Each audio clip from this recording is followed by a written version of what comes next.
நன்றாக படித்தால், நன்றாக உழைத்தால், உழைப்பை சரியான முறையில் பணமாக்க கற்றுக்கொண்டால், நேர்மையாகவும் நீதியாகவும் நடந்து கொண்டால், தீயவரையும் சேரக்கூடாத நண்பர்களையும் ஒதுக்கி வைத்தால், சேர்க்கும் வழி சிறியதாக இருக்கும்போது செலவழிக்கும் வழியை பெரியதாக ஆக்காத குணம் உள்ளவராக இருந்தால், பேராசைக்கு ஆட்படாத நபராக இருந்தால், எடுப்பார் கைப்பிள்ளையாக இல்லாமல் இருந்தால் நாம் முன்னேறுகிறோம் என்று பொருள்.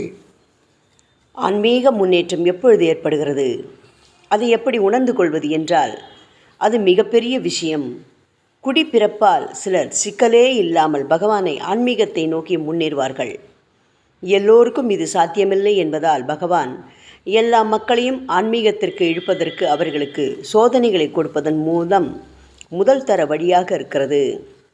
ஒரு கஷ்டம் வந்துவிட்டது, நீங்கள் தோல்வியடைந்து கொண்டிருக்கின்றீர்கள், வழி தெரியாமல் தவிக்கின்றீர்கள், பிரச்சனையை எதிர்நோக்கி இருக்கின்றீர்கள், பிறரால் கவிழ்க்கப்பட்டு பாதிப்படைகின்றீர்கள், பிள்ளைகளாலோ பிறராலோ புறக்கணிக்கப்படுகின்றீர்கள் என்றால் சந்தேகமே வேண்டாம்.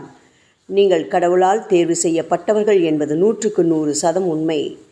உங்களை முன்னேற்ற சாயி முடிவு செய்துவிட்டார் என்று பொருள். புத்திசாலிகள் இக்கட்டான நிலைகளில் இறைவன் பாதத்தை பிடித்து கொண்டு தப்பிக்கும் வழியை தெரிந்து கொள்கிறார்கள். புத்தி இல்லாதவர்களோ இறைவனை தேடாமல் மேலும் தங்கள் தீவினைகள் அனைத்தையும் பெரிதாக்கிக் கொள்கிறார்கள். ஓம் சாய்ராம்.